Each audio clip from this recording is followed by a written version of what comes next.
हरिहंत सिद्ध सूरी उपाध्याय साधु सर्व अर्थ के प्रकाशी मांगलिक उपकारी है। तिनको स्वरूप जान रागते भई जो भक्ति काय को नमाई स्तुति को उचारी है। धन्य धन्य तिन ही ते काज सब आज भये कर जोड़े बारे बारे वंदना हमारी है। मंगल कल्याण सुख ऐसो हम चाहत है। हो मेरी ऐसी दशा जैसी तुम धारी है। हो मेरी ऐसी दशा जैसी तुम धारी है। हो मेरी ऐसी दशा जैसी तुम धारी है। मोक्ष मार्गस्य नेतारम भेतारम कर्म भूभृताम ज्ञातारम विश्व तत्वानां वंदे तद्गुण लब्धये वंदे तद्गुण लब्धये। अद्भुत कर्म सिद्धांत के संदर्भ में हम आपके बीच में यहाँ चर्चा कर रहे हैं। क्या है ये कर्म सिद्धांत, कैसा होता है कर्म सिद्धांत, क्या स्वरूप है इस कर्म सिद्धांत का। ये बातें हम हमारे मन से नहीं कह रहे हैं, ये सारी बातें सर्वज्ञ भगवान के द्वारा कही गई है। ये सभी बातें वीतरागी जिनेंद्र भगवान के द्वारा कही गई है। जितनी बातें आपके बीच में यहाँ प्रतिपादित की जा रही है, इनका यदि मूल सूत्र यदि देखा जाए तो भगवान महावीर स्वामी की दिव्य ध्वनि है। भगवान महावीर स्वामी की दिव्य ध्वनि से इंद्रभूति आदि गौतम गणधरों से चलती आती हुई पूर्वाचार्यों से लेकर और वर्तमान में ये बात हम तक पहुंची है। ये कर्म सिद्धांत की चर्चा जीवन उपयोगी चर्चा है, जीवन बदल लेने के लिए चर्चा है। और यदि ये बात गहराई से हमारे हृदय में उतर जाए तो इसमें कोई दो राह नहीं कि हमारी सोच बदल जाए, हमारा चिंतन बदल जाए, हमारा विचार करने का नज़रिया और दृष्टिकोण बदल जाए। कर्मों को मूल रूप से 3 शब्दों से संबोधित करके बात की गई थी।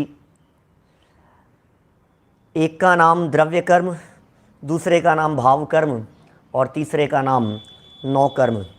एक बंधन है, एक बंधन का कारण है और एक बंधन में के फल में प्राप्त हुए संयोग हैं। बहुत चर्चा इन तीनों कर्मों के संदर्भ में हम आपके बीच में कर चुके हैं। हमारी दृष्टि संयोगों पर रहती है, हमारी दृष्टि परिस्थितियों पर रहती है, हमारी दृष्टि में सिर्फ जगत ही दिखाई देता है, हमारी दृष्टि में तो अकेले दुनिया ही दिखती है। लेकिन सच्चाई यह है कि ये जो दुनिया की परिस्थितियां बन रही है, इन परिस्थितियों के पीछे कोई और काम कर रहा है, कोई और पावर काम कर रही है, कोई और शक्ति है जिसकी वजह से ये सारी घटनाएं होती हुई दिखाई देती है। विचार तो करना पड़ेगा, आखिर नहीं चाहते हुए भी ऐसा क्यों हुआ। विचार तो करना पड़ेगा, हम तो नहीं चाहते थे, फिर आखिर ये सब किसने किया। ये विचार कोई और नहीं करेगा, ये विचार सिर्फ और सिर्फ हमको ही करना होगा। और उसके बारे में जब विचार करते हैं तो हम महसूस करते हैं कि ये जितने भी हैं ये सब अपने अपने किए हुए कर्म हैं। कर्म भाव कर्म से और कर्म के फल में 9 कर्म, एक को कैमरा कह दिया, एक को क्लिक कह दिया और एक को फोटोग्राफी कह करके पुकारा गया। निजी होते हैं, व्यक्तिगत होते हैं, किसी का हस्तक्षेप उसमें नहीं चलता है। हमें लगता है ये मेरे हैं, हमें लगता है ये शरीर मेरा है, हमें लगता है पत्नी मेरी है, हमें लगता है ये बच्चा तो मेरा है। लेकिन भाई कौन सा बच्चा किसका। हमने तो एक दिन आपके भी मुंह से कहते हुए सुना था कि बेटे की शादी क्या कर दी, वो तो बहू का हो गया। बेटा बहू का हो गया। प्रश्न पूछ रहे हैं हम आपसे, क्या बेटा बहू का हो गया। सच्चाई है ये। हाँ, जो जिसके अनुसार चले वो उसका, ऐसा कहा जाता है। जो जिसके निर्देशन में चले वो उसका, जो जिसके अनुसार चले वो उसका। जगत में यही कहा जाता है, यही तो हम कह रहे हैं आपसे। ये जो 9 कर्म हैं, ये जो संयोग हैं, ये जो परिस्थितियां हैं, ये चलती किसके अनुसार हैं कि साहब मेरे अनुसार। कि आप समझते हैं मेरे अनुसार चलती है, इसलिए अपना मानते हैं। लेकिन जब गहराई में जाकर के विचार करेंगे तो आप महसूस करेंगे कि ये मेरे अनुसार नहीं चल रही है। तो फिर किसके अनुसार चल रही है? बोले जिसके अनुसार चलती है उसकी। इसलिए हमने प्रश्न उठाया था कि ये 9 कर्म किसके? क्या ये मेरे नहीं है? हाँ जी, बिल्कुल सही समझा आपने, ये आपके नहीं है। ये 9 कर्म हमारे नहीं हैं। इन 9 कर्मों के कर्ता धर्ता भी हम नहीं हैं। तो कौन है इन्हें चलाने वाला? इन्हें चलाने वाले थे द्रव्य कर्म, और द्रव्य कर्मों के भेद प्रभेदों की चर्चा हमने प्रारंभ करते हुए कल आपके बीच में 4 प्रकार के कर्मों की चर्चा कर ली थी, जो हमारे साथ में बंधे हुए कर्म दिखाई देते हैं। ज्ञानावरण, दर्शनावरण, मोहनी और अंतराय, इन 4 कर्मों की चर्चा अपेक्षित विस्तार से, विस्तार तो इतना हो सकता है, चर्चा तो इतनी कर सकता हूं कि 10 दिन अकेले एक ज्ञानावरणी कर्म की चर्चा करूं आपके बीच में। कम से कम 10 दिन अकेला ज्ञानावरणी कर्म, बंध के कारण किस तरह से क्या क्या परिस्थितियां बनती है, क्या उसमें अनुकूलताएं, क्या प्रतिकूलताएं, दुनिया भर की परिस्थितियों की चर्चा, हमारे द्वारा किए जाने वाले उपाय और वो सारे उपाय झूठे, और क्षयोपशम क्या होता है ज्ञानावरणी कर्म का, बहुत तरह की बातें हो सकती है। लेकिन संक्षेप में हमारे को यहाँ 8 कर्मों की चर्चा भी करनी है। उन कर्मों के स्वरूप को समझकर उसके बंधन के कारणों को भी समझना है। आखिर इन कर्मों के बंधन के कारण क्या हैं, उनकी भी चर्चा करेंगे, और फिर उन कर्मों के बंधन से छूटने के उपाय क्या हैं, उसकी भी चर्चा करेंगे। इतना कोर्स हमारा ये इन 10 दिनों का है, जिनमें आज हम 6ठे दिन में आ गए हैं। समय सीमित है, और इस सीमित समय में हमें ज़्यादा से ज़्यादा बात करनी है। कर्म का उदय और फल ये व्यक्तिगत चीज़ है, इसकी भी खूब चर्चा हुई। मिल करके नहीं होता, यहाँ मिल बांट करके नहीं होता। मुझे मालूम है जब कभी हम ऐसी बात कहते हैं तो लोग कहते हैं पंडित जी आपके घर की हमें पता नहीं, लेकिन हमारे घर में तो बहुत संगठन है। हमारे घर में तो ऐसा सब एक दूसरे के लिए जान देने को तैयार हैं, एक दूसरे के लिए कहो जो करने के लिए तैयार हैं। सारे लोगों को, परिवारों में आपस में एक दूसरे के साथ में इतनी यूनिटी है। एक व्यक्ति बाजार से सामान लाता है, सब मिलकर के खाते हैं। एक व्यक्ति गाड़ी खरीदता है, सब मिलकर के बैठते हैं, भूखते हैं। एक काम होता है, सब जुट जाते हैं उस काम के लिए। बहुत संगठन है हमारे में। भाई साहब आप गलतफहमी में हैं।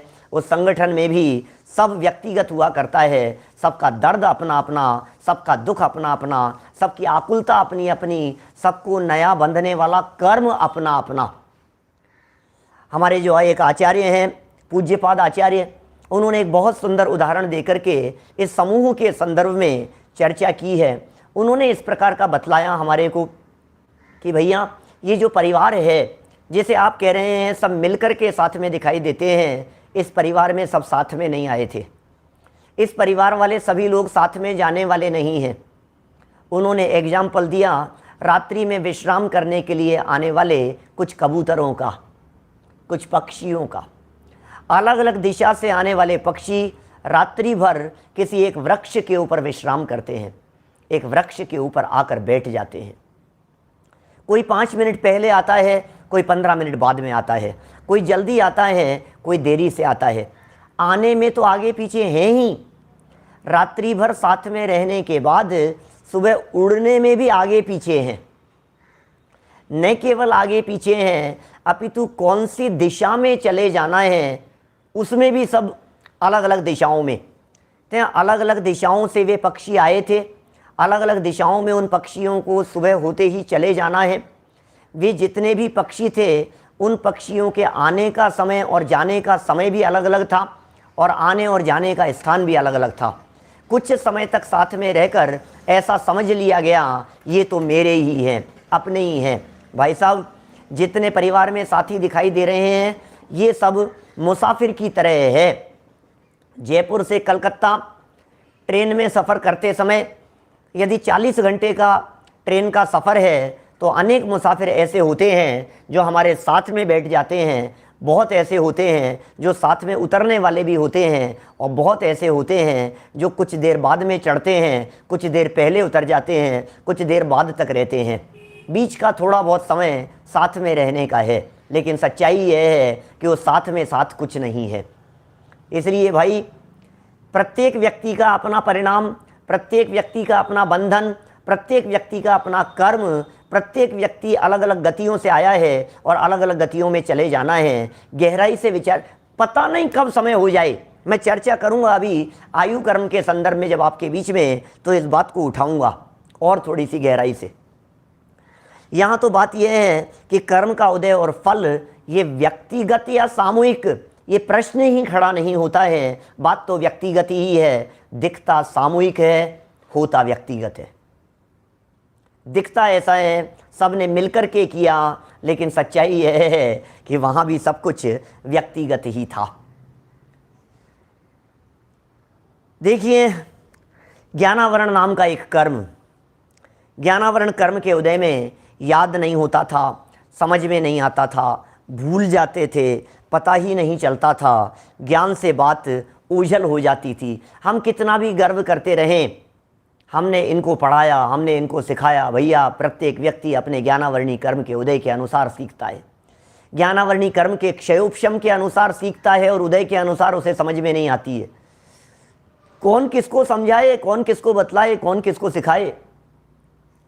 गुरु शिष्य को समझा करके गर्व करता है और शिष्य अपने आप को ये कहता है मैं उन गुरु का शिष्य हूं, गर्व करता है। एक गुरु ये कहता है भैया तुम्हें पता है मेरे पढ़ाए लिखाए हुए लोग, वो कलेक्टर बन गया, वो ये बन गया, वो ये बन गया, आज मेरे पढ़ाए हुए बच्चे कितनी कितनी बड़ी पोस्ट पर हैं। जब ये बात किसी एक गुरु के माध्यम से कही जा रही थी तो बगल में किसी एक व्यक्ति ने चुटकी लेते हुए कहा कि गुरुजी ये भी तो बतलाओ कि वो आपको पढ़ाया हुआ लड़का वो सब्जी बेच रहा है, ठेला लगा रहा है। हे चुप रहे, बात मत कर। क्यों क्यों क्या हुआ? आपका पढ़ाया हुआ था ना वो भी, तो उस ठेले वाले को भी तो आपने ही पढ़ाया था ना, उस फुटपाथ वाले को, अरे वो तो नालायक रह गया, क्यों उसको क्यों नहीं बनाया आपने अच्छा? भैया कौन किसको अच्छा बनाए, कौन किसको होशियार बनाए, अपना अपना ज्ञानावरणी कर्म का क्षयोपशम, अपनी अपनी समझने की योग्यता। सबकी योग्यताएं अपनी अपनी होती है और काम योग्यता के अनुसार होता है, अपनी योग्यता के अनुसार होता है। कल कर ली थी चर्चा, ज़्यादा विस्तार नहीं करना चाहता। तकलीफ तो इस ज्ञानावरणी कर्म के कारण और दर्शनावरणी कर्म के कारण बनती यह है कि जानना और देखना तो बहुत चाहता है, लेकिन जान देख नहीं पाता है। ये तकलीफ का कारण है। सच में हमारे में शक्ति ऐसी है कि सारे लोकालोक के पदार्थ ज्ञान का विषय बने। इतनी शक्ति है इस जीव में, इतना पावरफुल है ये जीव। यदि ये अपने आप को जान ले, यदि अपने आप को पहचान ले, यदि अपने आप में समा जाए, परमात्मा बन जाए, भगवान बन जाए, इतनी शक्ति है इसमें। परमात्मा है अंदर में द्रव्य दृष्टि से, और उस परमात्मापन की स्वीकृति पूर्वक परमात्मा बन जाता है। इतनी शक्ति है, तो फिर जान क्यों नहीं रहा है, जानने में क्यों नहीं आ रहा है? ये ज्ञानावरणी और दर्शनावरणी कर्म के उदय दिखाई देते। ज्ञान पे आवरण का काम ज्ञानावरणी का, दर्शन पे आवरण का काम दर्शनावरणी का, और अनेक प्रकार की निद्राओं की चर्चा इस अंतर दर्शनावरणी के माध्यम से हुई। मोहनी कर्म के माध्यम से बतलाया, भाई साहब हालत बहुत खराब है, विचार शून्य हो जाता है व्यक्ति, अपने पराये की खबर नहीं है, कौन अपना है और कौन पराया है ये जानता नहीं है। अपने में अपनापन हो जाए तो सुख बुद्धि हो जाए, पर में परायापन हो जाए तो सुखी हो जाए। न निज को पहचाना है न पर को पहचाना है, और यदि कोई हावी होता हुआ दिखाई देता है तो एकमात्र है दर्शन मोहनी नाम का कर्म। जो कषायें होती हुई हावी होती हुई दिखाई देती है, उसके पीछे भी यदि कोई कारण है तो चारित्र मोहनी नाम का कर्म। शराबी जैसी हालत है, नशे जैसी स्थिति है इस मोहनी कर्म के उदय में। एक अंतराय नाम का कर्म चाहा हुआ नहीं होता, काम अटक रहे हैं, अटकते चले जा रहे हैं, एक के बाद में एक हमारे काम अटकते चले जा रहे हैं। कौन अटका रहा है, कौन अटका रहा है, किसने अटकाए हैं? दोषारोपण करता है दूसरों के ऊपर, लेकिन किसके ऊपर दोषारोपण कर रहा है भाई? जब तेरे ही कर्म का उदय खराब है, जब तेरे ही पूर्व में किए गए कर्म खोटे हैं, तो किसी दूसरे के ऊपर दोष देने से भी कुछ नहीं होगा। मत उठाओ उंगली किसी और के ऊपर, मत देखो किसी और को, मत दिखाओ किसी और को, मत चर्चा करो किसी और की, क्योंकि किसी और का दोष नहीं है, अपना ही दोष है। अपने काम अपने द्वारा अटकाए जाते हैं। ये जैन दर्शन स्वावलंबन सिखाता है, ये जैन दर्शन स्वाधीनता की बातें सिखाता है। ये दर्शन कितना सुंदर दर्शन है जो स्वतंत्र होने की बात करता है, पराधीनता का रंच मात्र यहाँ काम नहीं है। ऐसा दर्शन हमें मिल गया है, हमारे भाग्य से, हमारे महाभाग्य से हमें ऐसा दर्शन मिल गया है। अंतराय कर्म तक की चर्चा हो गई थी। बात कर रहे हैं वेदनीय कर्म के संदर्भ में। क्या है ये वेदनीय कर्म? एग्जाम्पल दिया आचार्य देव ने इस वेदनीय के बारे में, शहद लिपटी हुई तलवार का। देख रहे हैं ये वेदनीय कर्म कैसा है? एक व्यक्ति दिखाई दे रहा है, तलवार है हाथ में, और तलवार लेकर के वो व्यक्ति जीभ से उसे चाट रहा है, खा रहा है, और नीचे लिखा है शहद लिपटी तलवार। मेरा उदाहरण नहीं है, ये गोमटसार ग्रंथ का उदाहरण है। क्या होता है शहद लिपटी हुई तलवार कह करके? क्या कहना चाहते हैं? ये कहना चाहते हैं जब तलवार पर लिपटा हुआ है, देखिए शहद खाने योग्य नहीं है, जैनी के खाने योग्य नहीं होता है। जो शहद खाए वो जैन कहलाने के योग्य नहीं होता है। उदाहरण तो उदाहरण है। जैसे ही उसे खाता है, खाने से मीठा स्वाद आता है, कुछ अच्छा लगता है, और जीभ के कट जाने से तकलीफ भी होती है, तो बहुत वेदना भी भुगतता है। आचार्य देव कहना चाहते हैं भैया, अनुकूलताएं और प्रतिकूलताएं ये भोगना और भुगतना, ये वेदनीय कर्म के उदय का काम है। वेदनीय कर्म के उदय से संयोग मिलते हैं। सुनो भैया, इन कर्मों के डिपार्टमेंट अलग अलग हैं। इन कर्मों ने अलग अलग डिपार्टमेंट संभाल रखे हैं। हर कर्म का अपना एक निजी डिपार्टमेंट है, अपना डिपार्टमेंट है, और अपने उस डिपार्टमेंट में रह करके, अपने दायरे में रह करके वो कर्म काम करता है। कर्म काम क्या करता है? कर्म तो पुद्गल के परमाणु हैं, आत्मा के साथ में चिपके हुए हैं, काम जगत में होते हुए दिखाई देते हैं। घने निमित्त नैमित्तिक संबंध हैं, इतने घने निमित्त नैमित्तिक संबंध हैं कि हमें ऐसे लगता है मानो इसने ही कर दिया हो। उदय कर्म का इधर आता है, काम उधर होता हुआ दिखाई देता है। सूर्य उधर उदित होता है, सूर्योदय होता है उधर, और इधर मुर्गे बाग देने लग जाते हैं। सूर्योदय इधर होता है और इधर कमल खिल जाता है। ये कमल कैसे खिल गया? सूर्य ने खिला दिया कि नहीं? निमित्त नैमित्तिक संबंध है। लेकिन इतना निमित्त नैमित्तिक संबंध घना है, इतना घना है कि सूर्य उदित होगा तो कमल खिलेगा ही खिलेगा, इतना घना है। यद्यपि सूर्य और कमल में कोई रिलेशन नहीं है, सूर्य अपनी जगह पर है, कमल अपनी जगह पर है, लेकिन संबंध ऐसा देखा जाता है कि इधर सूर्य उदित हुआ और कमल खिल गया। वेदनीय कर्म डिपार्टमेंट संभाल रखे हैं, परिस्थितियां संभाल रखी हैं। दुनिया में ऐसा कहा जाता है ना, आपको किस क्वालिटी के कपड़े मिलेंगे, आपका मकान कैसा होगा, बोलो आप बता सकते हैं आपका मकान कैसा होगा? मकान बना रहे हैं साहब, कैसा बनेगा? बोले जितना गुड़ डालोगे उतना मीठा होगा। जितना गुड़ डालेंगे उतना मीठा होगा साहब। जितना पैसा खर्च करेंगे उतनी अच्छी क्वालिटी, जितना पैसा खर्च करेंगे उतने अच्छे कपड़े, जितना पैसा खर्च करेंगे उतने अच्छे गहने जेवर, उतनी अच्छी चीजें, उतनी अच्छी व्यवस्थाएं। पैसा खर्च करो भाई साहब, फिर देखो आप फैसिलिटी, पैसा खर्च करो आप देखो, फिर देखो। सुनो, वेदनीय कर्म ये बतला रहा है, पैसा खर्च कितना भी कर लो, मैं जो हूं ना बैठा हुआ तुम्हारे साथ में, तुम कितने भी एड़ी से चोटी तक का जोर लगा लेना अपनी अच्छी व्यवस्थाओं के लिए, कितना भी पैसा खर्च कर लेना। अरे हमने देखा है अच्छे अच्छे संपन्न परिवारों की माता बहनों को, जब वे मार्केट में जाती हैं जाकर के कुछ खरीदने के लिए, तो खरीदने के लिए कुछ जाती हैं, दिल खोल करके पैसा खर्च करती हैं, फिर भी जो साड़ी आनी होती है ना वही आती है, और घर आने के बाद में सर पकड़ते हैं ये क्या आ गया। क्यों? तुम तो खर्च करने वाले थे ना, कर लो ना खर्च। जितना तुम खर्च करना चाहो उतना खर्च कर लो, दिन रात एक कर लो तुम कि ये ऐसा हो जाए, ये ऐसा हो जाए, लेकिन फिर भी कर्म का लेख मिटे नहीं भाई। उदय के अनुसार व्यवस्थाएं होती है, हमारे अनुसार नहीं होती है। पैसा बहुत खर्च करने पर भी, बहुत पैसा खर्च करने पर भी यदि उदय खराब है तो काम नहीं होगा, बिगड़ जाएगा। और पैसा नहीं खर्च किया जाने पर भी यदि आपका उदय बहुत अच्छा है तो व्यवस्थाएं बहुत अच्छी हो जाएगी। ये सारी बातें फैक्ट अनुभव में आती हैं। मकान बनाया आपने, बहुत अच्छा मकान बनाया, बहुत अच्छी व्यवस्थाएं की अपने इस मकान की, और आपने कहा कि यार बहुत सुंदर बहुत सुंदर बहुत सुंदर, लेकिन फिर भी जब बन करके सामने तैयार हुआ तो आपको लगा यार ये कौन सी जगह पर बन गया यार ये बाथरूम, ये कौन सी जगह पर अलमारी लग गई यार, ये खिड़की गलत ही जगह पर निकल गई। क्यों? तुमने तो बहुत विचार किया था ना ये खिड़की इधर नहीं निकले और इधर निकल जाए। आपने तो बहुत विचार किया था ना ये ईंट यहां नहीं लग करके यहां लग जाए। आपने तो दुकान पर खड़े रह करके बहुत दिमाग लगाया था ना कि ये नहीं खरीद करके ये खरीद लूं। फिर हुआ क्या ये तो बताओ। हुआ क्या?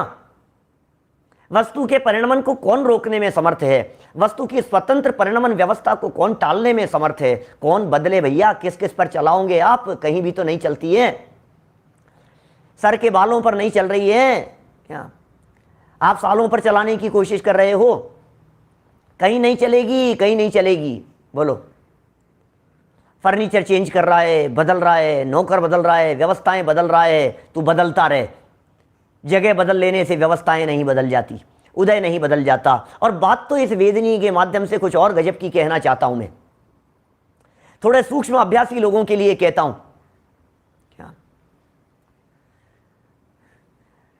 दिलीप जी सेठी साहब, देखो क्या कह रहे हैं। ये जो व्यवस्थाएं हैं, आपको क्या लगता है कर्म से?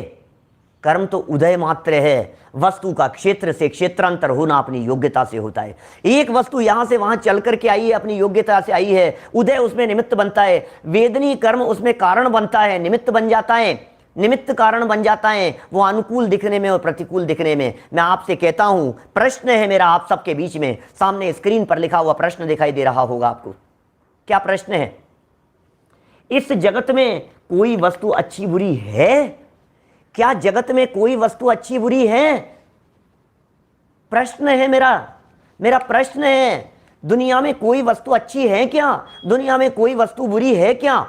यदि दुनिया में कोई वस्तु अच्छी और बुरी नहीं है, तो ये वेदनी नाम का कर्म क्या काम कर रहा है? नहीं है दुनिया में कोई भी वस्तु अच्छी बुरी। हमारी मान्यता अच्छी और बुरी है, हमारी सोच अच्छी और बुरी है। हमारी सोच में वो अच्छी दिखाई देने लगती है, वो बुरी दिखाई देने लगती है। वस्तु नहीं, सोच बदल जाती है। वस्तु नहीं, विचार बदल जाता है। वस्तु नहीं, चिंतन बदल जाता है। वस्तु एक और व्यक्ति अनेक। वही वस्तु किसी को अच्छी लग रही है, वही वस्तु किसी को बुरी लग रही है। हम दुकान चलाते हैं, शोरूम है हमारा, और हमारे उस शोरूम पर, उदाहरण दे रहा हूं, मेरा कोई शोरूम वोरूम नहीं है। यदि आपकी कोई दुकान चलती हो, आपका कोई शोरूम चलता हो, आपकी यदि कपड़े की दुकान है, राकेश भैया, यदि कपड़े की दुकान है आपकी, तो कुछ ग्राहक आए आपके सामने और आपने जब उनको कपड़े खोल करके दिखाए, जब आपने उनको साड़ियां खोल करके दिखाई नितिन भाई, तो पता है क्या हुआ? जो लोग थे, अरे यार कितनी खराब है, अरे यार कितनी खराब है, हटाओ यार, कोई दूसरी दिखाओ, कोई अच्छी दिखाओ, इतनी खराब, इतनी खराब। 5-7 ग्राहकों ने ये कह दिया, तो हम ये सोचने लग गए कि यार ये सच में ये चीज़ खराब ही है क्या? मैं आपसे पूछता हूँ, सब बिजनेसमैन लोग हैं, सब व्यापारी वर्ग हैं, मैं आपसे पूछता हूँ, जिस चीज़ को 5 लोग आकर खराब कह करके चले गए, अब उस चीज़ को तो आप अपनी दुकान में से हटा लेंगे ना? क्यों? ये तो बहुत खराब है ना चीज़। आप जानते हैं कोई दूसरा आएगा और वो कहेगा, और ऐसी चीज़ तो मैंने कभी देखी ही नहीं, ये तो मुझे बहुत पसंद है, ये पैक कर दो। ये क्या हुआ? जो कलर, जो डिजाइन आपको पसंद नहीं आ रही थी, वो कलर और वो डिजाइन दूसरा व्यक्ति बहुत शौक से आता है और उसे लेकर के चला जाता है। ये क्या है स्थिति? क्या बोलो? ये जगत का स्वरूप है भाई साहब। इसलिए वस्तु अच्छी और बुरी नहीं है। गजब की बात तो यह है, वस्तु तो अच्छी बुरी है ही नहीं। एक स्टेप और आगे बढ़ करके हम बात करें, इस वेदनीय कर्म के संदर्भ में बात कर रहे हैं। जब उदय वेदनीय कर्म का आता है, जब उदय साता का आता है, तो वही वस्तु जो अभी तक हमें बुरी लग रही थी, वो अच्छी लगने लग जाती है। जब उदय असाता का आता है, उदय बदल गया, वस्तु नहीं बदली। उदय बदल गया, व्यक्ति नहीं बदला। मित्र अरी हो जाए जगत में अशुभ उदय के आने से, मित्र शत्रु हो जाता है, शत्रु मित्र हो जाता है, दुश्मनों को गले लगाने लगता है। जिन्हें गले लगाता था, जो हमारे लिए जीने मरने को तैयार थे, आज वे ही व्यक्ति हमारे जान के दुश्मन हो गए हैं। ये क्या हुआ? वेदनीय बदल गया भाई साहब, साता असाता में बदल गई भाई साहब। मैं आपसे पूछता हूं, मोबाइल का मिलना पुण्य के उदय से, साता के उदय से है कि असाता के उदय से है? वस्तु का क्षेत्र से क्षेत्रांतर, एक जगह से दूसरी जगह पर वस्तु आई है, ये वस्तु अपनी योग्यता से आई है। एक जगह से दूसरी जगह पर वस्तु आई है, अपनी योग्यता से आई है। कौन कर रहा है? कौन कर रहा है उसमें फेरबदल? उसको यहां से यहां कौन लेकर के आया है? पैसा आना और पैसा चले जाना, ये उस पैसे की योग्यता। पैसे में पैसा पुद्गल द्रव्य है, पैसे में पुद्गल के परमाणु व्याप्त हैं और उन पुद्गलों में एक क्रियावर्ती नाम की शक्ति होती है। एक शक्ति है पुद्गलों में जो अपनी योग्यता से चल रहे हैं। बरसात के पानी को बादलों से लेकर जमीन तक कौन गिरा रहा है, उनमें अपनी एक क्रियावर्ती नाम की शक्ति है। पानी को भाप बन के कौन उड़ा रहा है, बादलों को कौन चला रहा है, इंद्रधनुष किसने बना दिया है, उन पुद्गलों की अपनी शक्ति है, गमन करने की शक्ति है। ये पैसा भी दूसरे के यहाँ तिजोरी से लेकर हमारे यहाँ तक आया, वहां से लेकर यहाँ तक गमन करके आया, इसमें पुद्गल की अपनी क्रियावर्ती शक्ति थी। निमित्त बना उसमें वेदनीय नाम का कर्म, उदय था वेदनीय कर्म का। कंसेप्ट गहराई से समझने की कोशिश करना। अब हम ये कह रहे हैं जो पैसा हमारे पास में आ गया, बोलो ये साता के उदय से आया या असाता के उदय से आया, बोलो पुण्य के उदय से आया या पाप के उदय से आया। मुझे मालूम है हमारे बहुत सारे साथी लोग जो राष्ट्रीय स्तर पर सुन रहे हैं दिगंबर जैन महासमिति के माध्यम से, वे सोच रहे होंगे, जिन्होंने कभी ये तत्व की गहरी बातें नहीं सुनी, वे सोच रहे होंगे पैसा तो पुण्य से ही आता है। भाई साहब, पैसा आना तो पुण्य से ही होता है। लेकिन आपने ये कहावत नहीं सुनी, ऐसा सोना किस काम का जो कान काटे। सुनी है ये कहावत आपने? वो गोल्ड किस काम का, क्या, जो कान काटे। वो पैसा किस काम का जो हमें मुसीबत में डाल दे। वो पैसा किस काम का जो हमें तकलीफ में पटक देवे। इसका मतलब यह है कि पुण्य के उदय से आया हुआ पैसा भी जब उदय बदल जाता है तो हमारे लिए प्रतिकूल हो जाता है। ये वेदनीय कह रहा है, मैं नहीं कह रहा हूं। बातें बहुत गंभीर है। पत्नी पुण्य के उदय से कि पाप कर्म के उदय से। जब आपके अनुकूल चले तो पुण्य का उदय समझना, और जब प्रतिकूल चले तो पाप का उदय समझना। पुण्य के उदय वाली पत्नी अलग और पाप के उदय वाली पत्नी अलग, ये कोई दो पत्नियां नहीं है। पुण्य के उदय वाला मकान अलग और पाप के उदय वाला मकान अलग। साता के उदय वाला बेटा अलग और असाता के उदय वाला बेटा अलग। ऐसा नहीं है, ये दो अलग अलग नहीं है, एक ही है। व्यक्ति एक, वस्तु एक, और उदय बदल गया, काल बदल गया, समय बदल गया। हम कहते हैं कभी कभी एक वाक्य, समय नहीं लगता समय बदल जाने में। भाई साहब, समय नहीं लगता है, समय बदल जाएगा। समय नहीं लगता है, परिस्थितियां बदल जाएगी, अनुकूलताएं प्रतिकूलताओं में बदल जाएगी, प्रतिकूलताएं अनुकूलताओं में बदल जाएगी। तुम्हारी नहीं चलेगी, ताकते रह जाओगे, देखते रह जाओगे। भाई साहब, ये जो वेदनीय नाम का कर्म है, कर्म तो दोनों है साथियों, ये दोनों कर्म हैं, साता भी और असाता भी। एक को अच्छा मानना और एक को बुरा मानना, ये महाभूल है, क्योंकि दोनों जुड़वा भाई हैं। पाड़िया जी साहब, पदम जी भाई साहब, क्या कह रहे हैं बोलो? पुण्य को भला मानता है सारा जगत और पाप को बुरा मानता है। लेकिन ये दोनों ही स्थितियां आकुलता की जननी हैं। ये दोनों में ही दौड़ धूप है, दोनों में ही भागम भाग है। ये दोनों ही इस जीव को शांति प्रदान करने वाली नहीं है। दिखता ऐसा है कि पुण्य के उदय में अच्छा लगा, दिखता ऐसा है अनुकूलताएं मिल गई, मजा आ गया, दिखता ऐसा है बहुत अच्छा हुआ, बहुत अच्छा हुआ, बहुत मजा आ गया। लेकिन सच्चाई क्या है उस मजे के पीछे? सच्चाई यह है कि साता असाता को अपने पीछे साथ में लेकर के चलती हैं, असाता साता को अपने पीछे साथ में लेकर के चलती हैं। ये दोनों जुड़वा हैं, जुड़वा।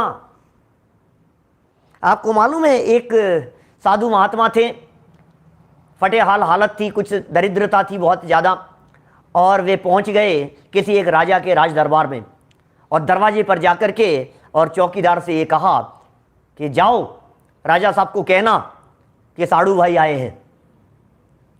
साड़ू जानते हैं आप? जिन दो व्यक्तियों की वाइफ बहनें हों, आपस में बहनें हों। तो पैर चौकीदार ने रोक दिया, क्या बात करते हो, हमारी तो रानी साहिबा इकलौती बेटी है, उनकी तो कोई बहन नहीं है। कि सुनो, मैं कह रहा हूं राजा आपके समझ, उनको मालूम है सब, आप राजा के पास में जाकर के बात कहो। जब राजा को बात कही तो राजा को एकदम तो लगा ऐसा कि कौन है यार, कौन आ सकता है, हमारे तो सच में कोई नहीं है। लेकिन जब बाहर निकल करके आया, और बाहर निकल करके आने के बाद राजा ने उनका स्वागत किया और अपने राजमहल में बुलाया। सेवक ने पूछा, महाराज हमें तो पता ही नहीं था, कितनी बड़ी गलतफहमी हो जाती आज, हमें तो मालूम ही नहीं था कि रानी साहिबा की कोई बहन भी है। बोले भाई, एक राजा की दो बेटियां थी, एक का नाम था साता और दूसरी बेटी का नाम था असाता। साता वाली बेटी का विवाह मेरे साथ में हुआ है और असाता वाली बेटी का विवाह इनके साथ में हुआ है। ख्याल में आ रही है बात? ये साता और असाता जुड़वाएं हैं, ये एक दूसरे को छोड़ करके नहीं रहती हैं, कभी एक आगे और कभी एक पीछे। परिस्थिति इसी प्रकार की होती है जैसे हमारे दो पैर, ये दोनों पैर चलते समय कभी साथ में नहीं होते, कभी राइट वाला पैर आगे होता है, कभी लेफ्ट वाला आगे हो जाता है, कभी फिर राइट वाला आगे हो जाता है, कभी फिर लेफ्ट वाला आगे हो जाता है। आगे चलने वाले पैर को घमंड नहीं है और पीछे रह जाने वाले को किसी तरह की खेद खिन्नता नहीं है। ये कर्म के उदय भी इसी प्रकार के हैं, साता और असाता के रूप में। व्यवस्थाएं संभाल रखी हैं, आपकी सारी व्यवस्थाएं संभाल रखी है, आपका अपने कर्म के उदय से हो रही है आपकी व्यवस्थाएं।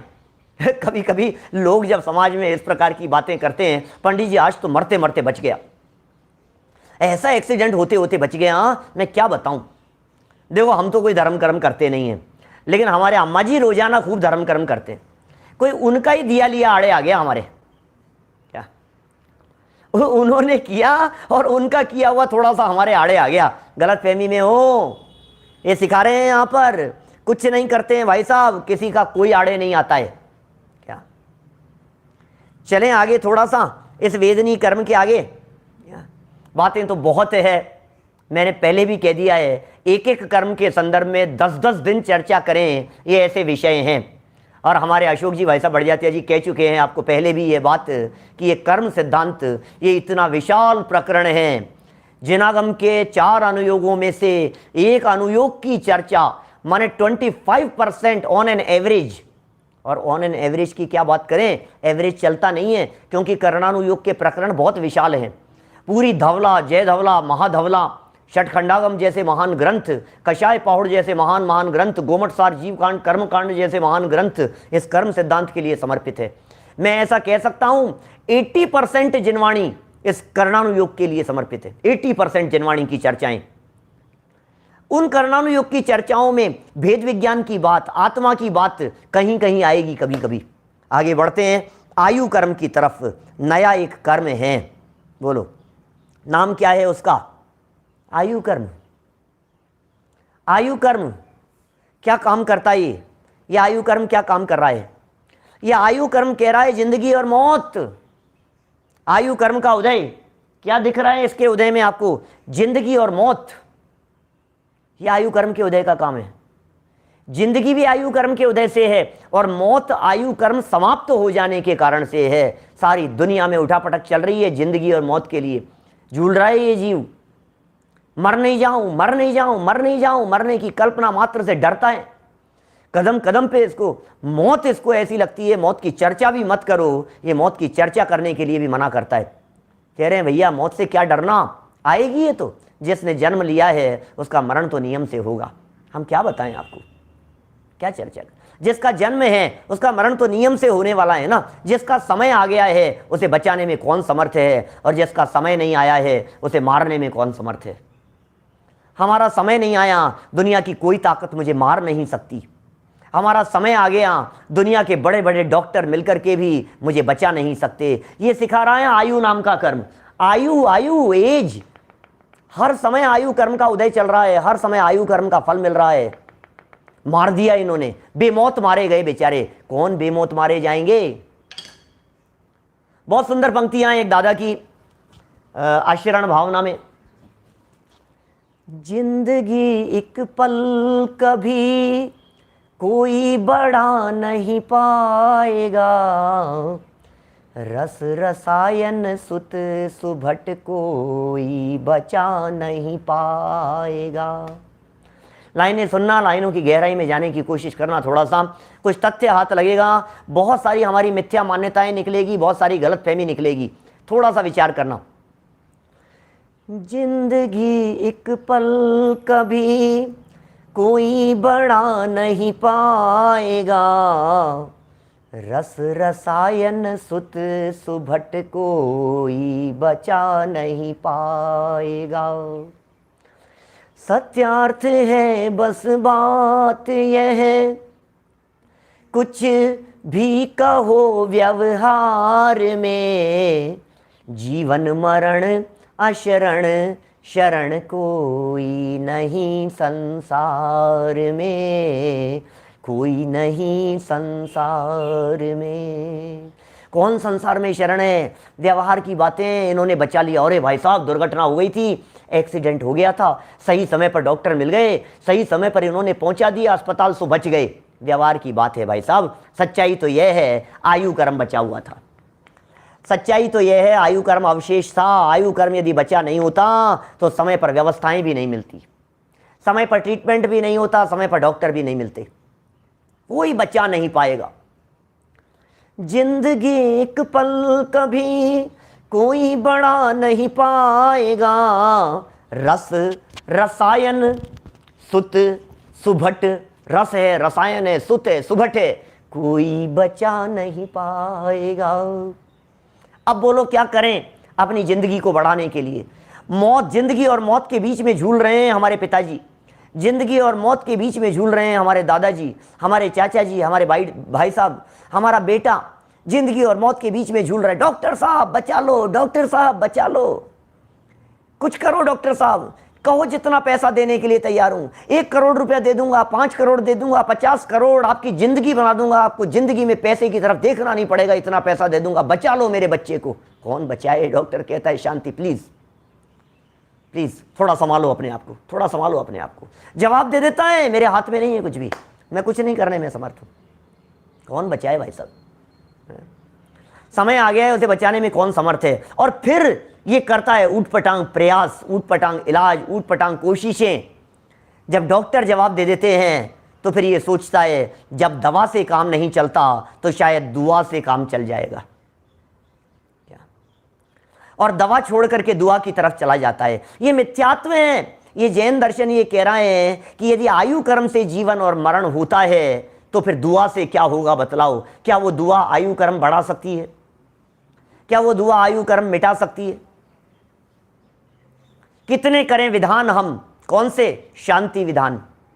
कितने करें जाप हम, कौन से? महामृत्युंजय, महामृत्युंजय जाप चल रहे हैं, पूरे दुनिया भर में चल रहे हैं, अनुष्ठान हो रहे हैं मृत्यु से बचाने के लिए। महामृत्युंजय जाप हो रहा है, और क्या होगा इससे? और किसके लिए कर रहे हैं? अम्मा जी की शांति के लिए,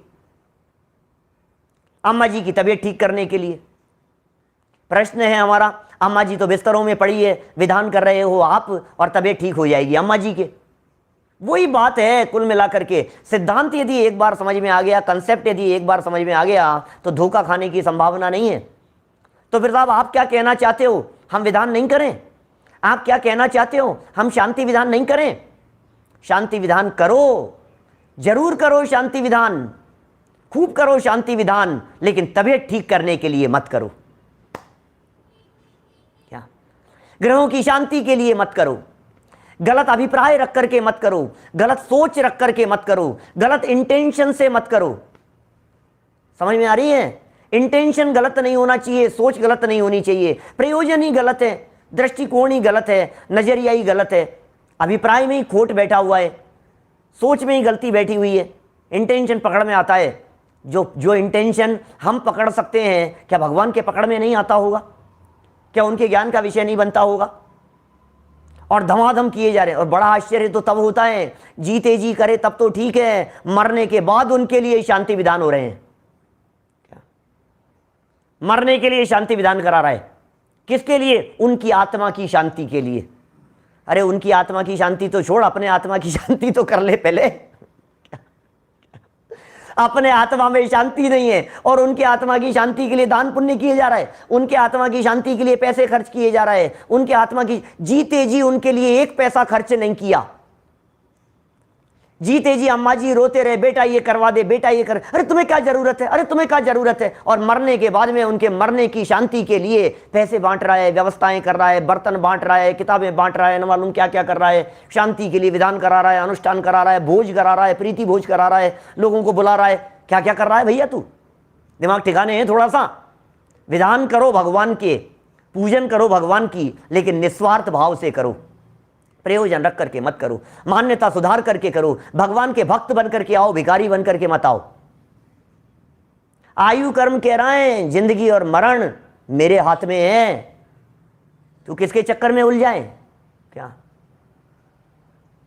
ये जितने कर्म हैं, ये सारे कर्म बंधते कैसे हैं, मैं इनकी भी चर्चा करूंगा, ये कर्मों के बंधन के कारणों की भी चर्चा करूंगा, लेकिन शायद आज नहीं, शायद कल,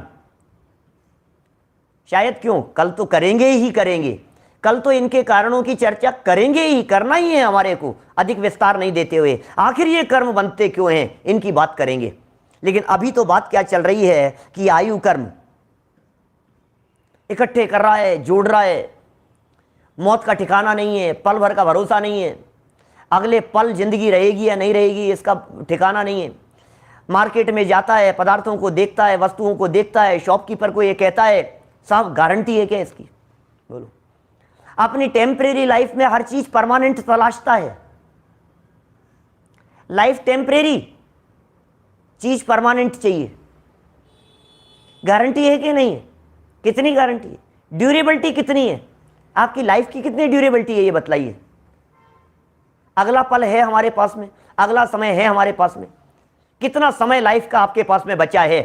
बोलो नवीन सिंह जी साहब, कितना लाइफ का टाइम हमारे पास में बचा है? सच्ची घटना बतला रहा हूं, मेरे सगे ताऊ जी 95 वर्ष 94 वर्ष की आयु होकर के उनकी डेथ हुई। डेथ होने के एक दिन पहले मैं उनसे मिलने के लिए गया हुआ था और मैंने उनके मुंह से एक वाक्य सुना। अपने पोतों को कह रहे थे, अरे सुनते नहीं हो तुम लोग, सुन लो, और साल 2 साल का मेहमान हूं। क्या? कितना? सुनते नहीं हो, ज्यादा थोड़ी ना जिंदगी मेरी अब, और साल 2 साल का मेहमान हूं, और साल 6 महीने का मेहमान हूं। क्या वाक्य था? और साल 6 महीने का।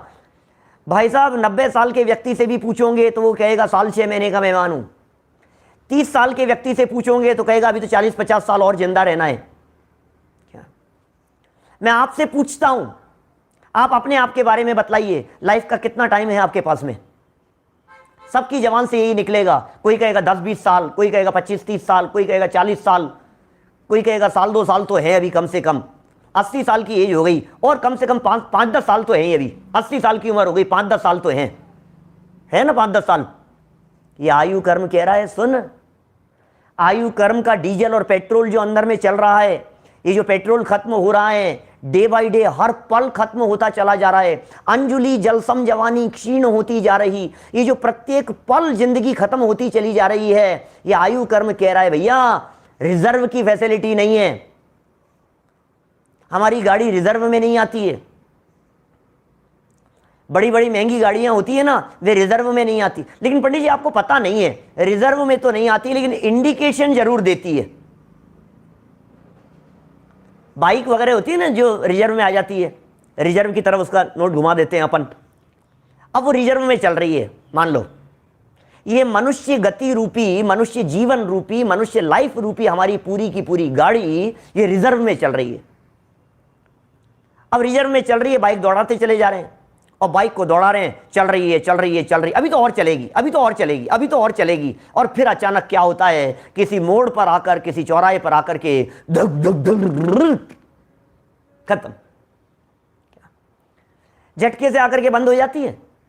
हमें लगता है जिंदगी और चलेगी, जिंदगी और चलेगी, एक झटके से आकर के पता नहीं कब वो खत्म हो जाती है। ये मनुष्य जीवन का ड्रॉबैक है भाई साहब। इसलिए संभालो अपने जीवन को, कहां बर्बाद कर रहे हो, कहां जा रहा है समय, कमाने कमाने में समय जा रहा है। ज्ञान करो, समझ करो, तत्व ज्ञान का अभ्यास करो, वस्तु स्वरूप का विचार करो।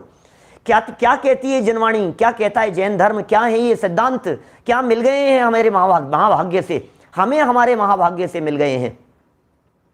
यदि इनका सदुपयोग नहीं किया गया तो ये जीवन तो पूरा होगा और नया जीवन मिलेगा तिर्यंज गति में। गाय बन जाएगा, भैंस बन जाएगा, कुत्ता बिल्ली बन जाएगा, भेड़ बकरी बन जाएगा। गुरुदेव का एक वाक्य मुझे याद आता है। गुरुदेव कहते थे ये जो लोग हैं ना, जितने ये जो गायें भैंसें दिखाई दे रही है रोड पर चलती हुई, क्या ये जो गायें भैंसे जो रोड पर इधर उधर मुंह मारती हुई दिखाई दे रही हैं, ये गायें भैंसें पिछले जन्म में, बुरा मत मानना, साइंटिस्ट थी, इंजीनियर थी, सॉफ्टवेयर इंजीनियर थी, बड़ी बड़ी पोस्ट पर थी। कि साहब क्या बात कर रहे हो आप, कैसी बात कह रहे हो? कि नहीं नहीं, उस समय हम इनको कहते थे कि थोड़ा धर्म कर्म कर लो, फिर ये कहते थे नहीं नहीं फुर्सत नहीं है, नहीं नहीं टाइम नहीं है। देखो प्रकृति ने कैसा समय बदल दिया इनके साथ में कि आज ये दर दर की ठोकरें खा रही हैं, इधर उधर मुंह मारती फिरती हैं, समय ही समय है, फालतू खड़ी हैं, 4-4, 6-6 घंटे तक एक जगह पर गाय बेचारी खड़ी रहती है, अब फालतू हो गए हैं। तो कहता है ना समय नहीं है, समय नहीं है, हमारे पास में समय नहीं है, हमारे पास में समय नहीं है। सुन, एक समय ऐसा आएगा जब तुझे जीने और मरने से समय नहीं मिलेगा, फुर्सत नहीं मिलेगी। तो कहता है ना फुर्सत नहीं है, जीने मरने से फुर्सत नहीं मिलेगी, निगोद अवस्था में चला जाएगा, जन्म मरण जन्म मरण जन्म मरण चलता रहेगा, ऐसी अवस्था की प्राप्ति हो जाएगी। सोचने और विचार करने के लिए कह रहा हूं मैं, बातें बहुत सारी है मेरे दिलो दिमाग, ऐसे उछलती हैं, 50 बातें इस तरह से उछलती है दिमाग में, पता नहीं उचट करके कौन सी जवान पर आ जाती है। सुनो क्या कहूं आपसे, इस जवान का भी करता धरता मैं नहीं हूं, इस बोलने की क्रिया का भी करता धरता मैं नहीं हूं। मैं क्या बोलूंगा मुझे नहीं मालूम, क्या आप सुनेंगे और क्या समझेंगे ये आपके ज्ञानावरणी के ऊपर निर्भर करता है। जवान से क्या निकलेगा ये निर्भर करता है नाम कर्म के ऊपर।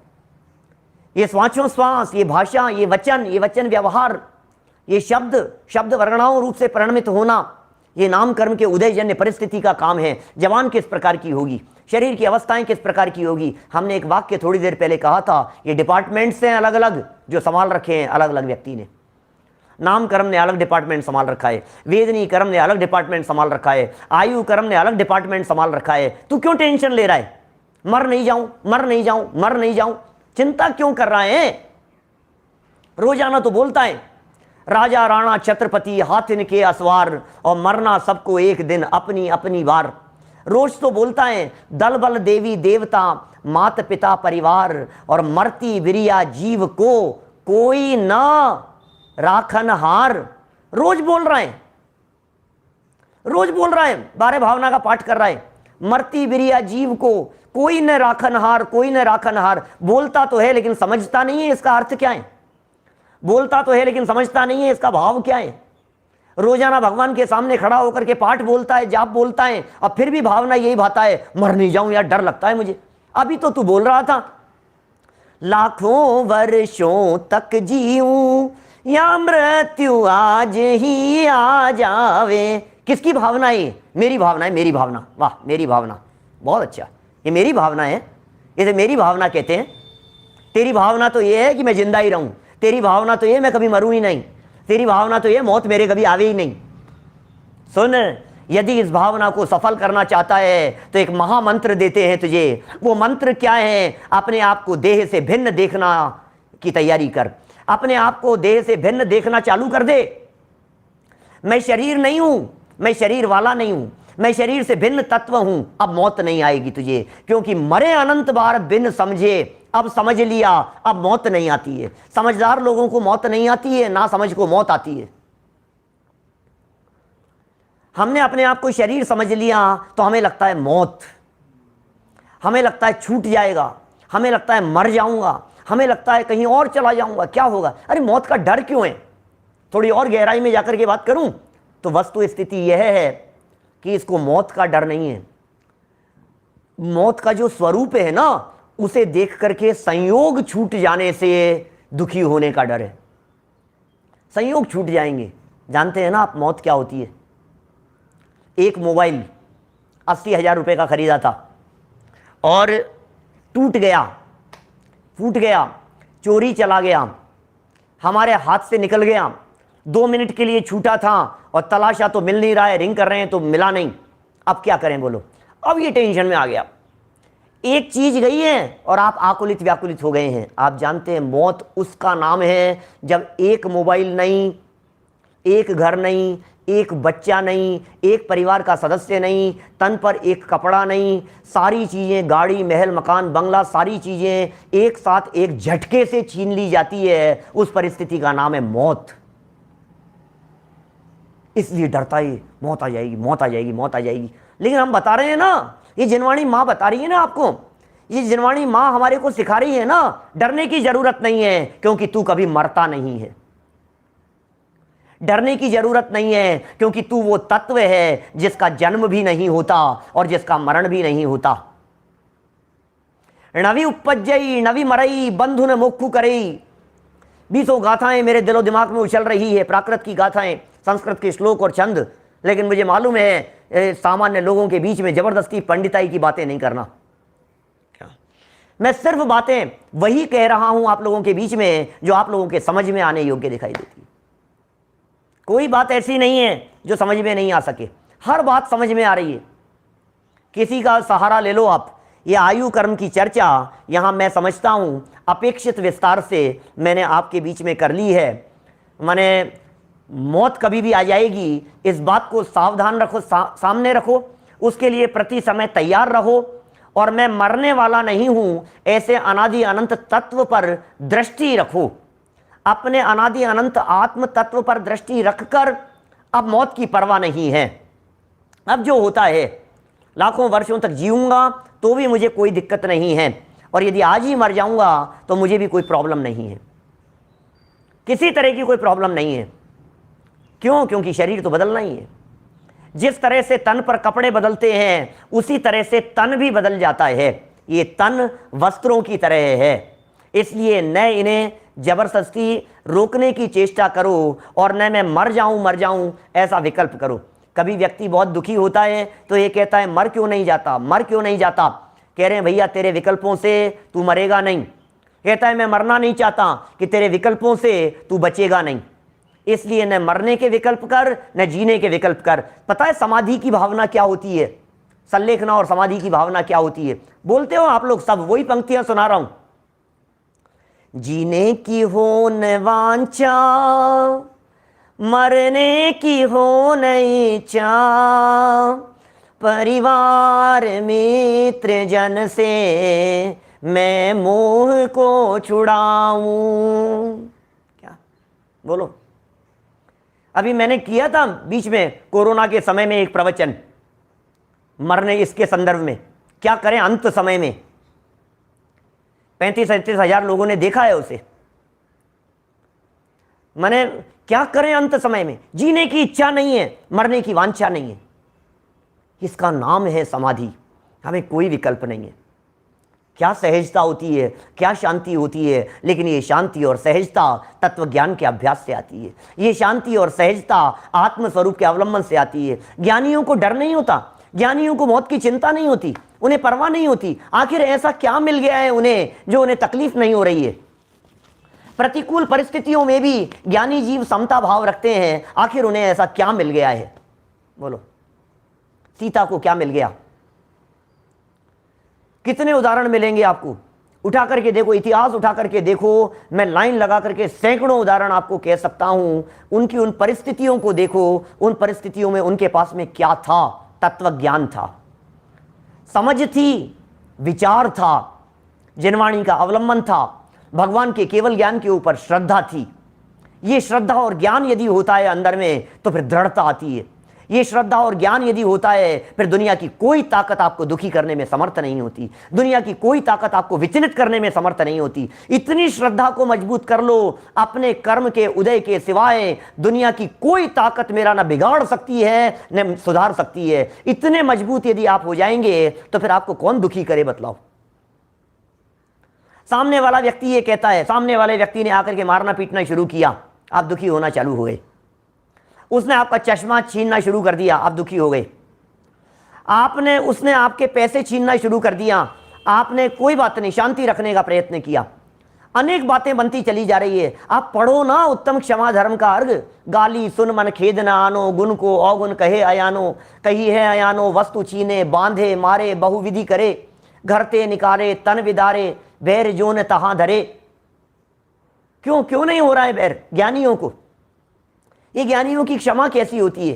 ये ज्ञानियों का उत्तम मार्दव कैसा होता है? ये ज्ञानियों की वैराग्य परिणति कैसी होती है? ये ज्ञानियों का चिंतन कैसा होता है? ये ज्ञानियों की सोच कैसी होती है? मैं कहना चाहता हूं, यदि आप ज्ञानी बनना चाहते हैं, यदि आप सुखी होना चाहते हैं, यदि आप शांति चाहते हैं अपने जीवन में, तो एक ही आधार है, दूसरा और कुछ नहीं। सोचो जरा गहराई से। मत चलाओ किसी और के ऊपर और मत चलाने की चेष्टा करो। जबरन प्रयत्न मत करो, इन प्रयत्नों से कुछ नहीं होगा। व्यर्थ की भाग दौड़ है, व्यर्थ के विकल्प हैं, व्यर्थ की उठापटक की चिंताएं हैं। सबसे दृष्टि हटाओ, और दृष्टि हटाने के लिए तो कर्म सिद्धांत समझा रहे हैं। ये कर्म सिद्धांत की चर्चा क्यों कर रहे हैं? इतनी बात हमारे समझ में आ जाए, इतनी सी बात समझ में आ जाए कि समझने योग्य कुछ और है।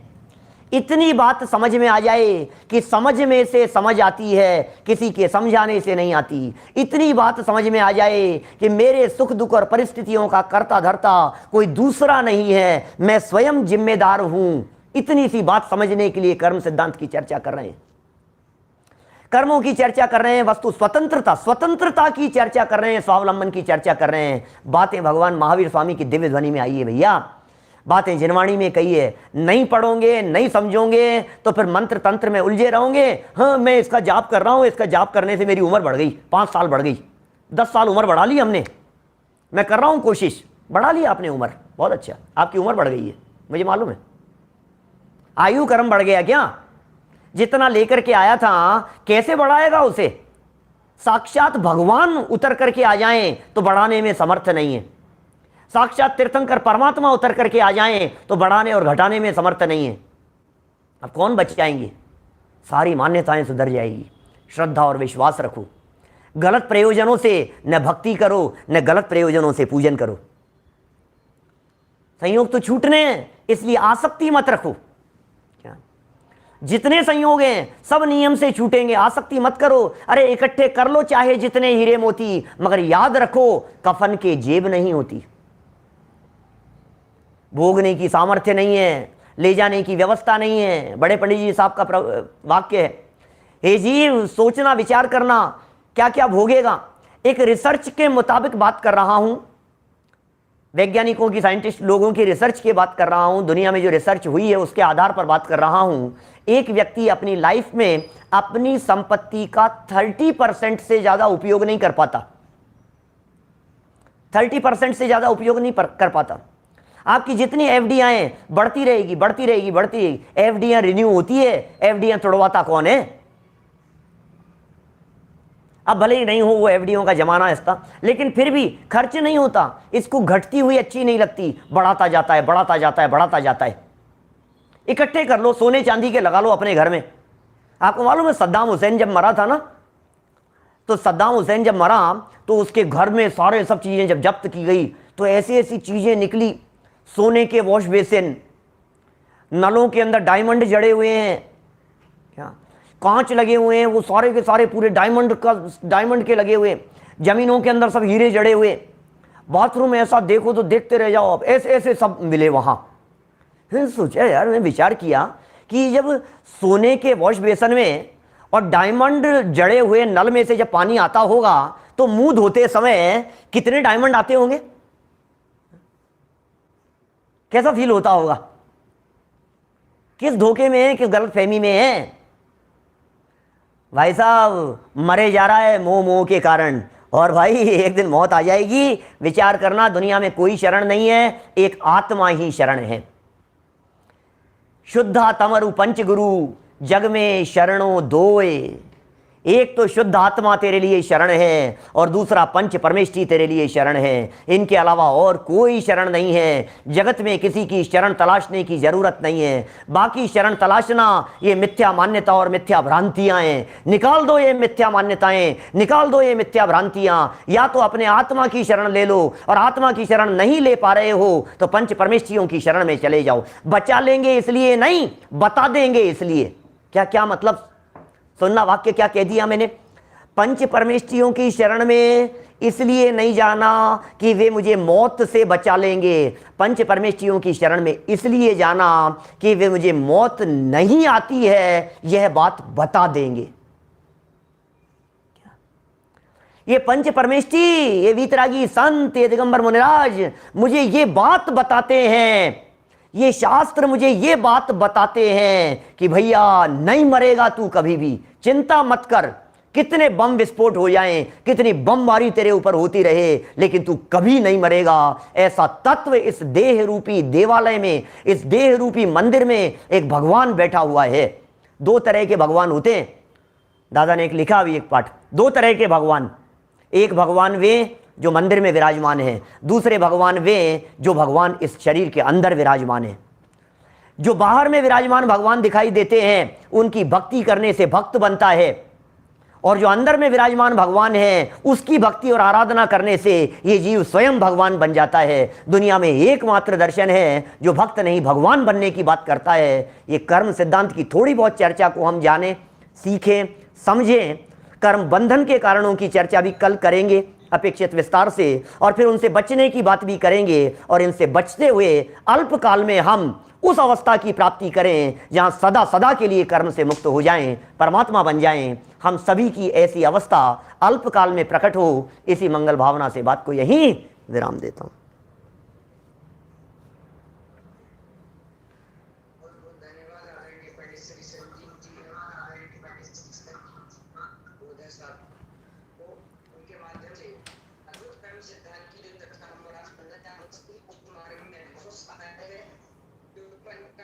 हम और आपको